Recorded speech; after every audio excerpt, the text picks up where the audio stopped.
ಬಾ ಕಂದ ಬಾ ಬಾ.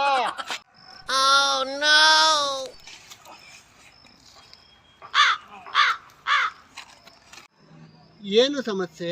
ಯಾರಿಗೆ? ಏನ್ ಕಂಡ್ರು 2 ನಿಮಿಷದಲ್ಲಿ ಎಗರ್ಸಾಕ್ಬಿಡ್ತಾನೆ. ಹಾಗಾದ್ರೆ ಸರಿಪಡಿಸೋಣ, ತೊಂದರೆ ಇಲ್ಲ. ಹೆಸರೇನು? ಅಭಿಷೇಕ. ಆ. ಅಭಿಷೇಕ ಅಭಿಷೇಕ ಅಭಿಷೇಕ.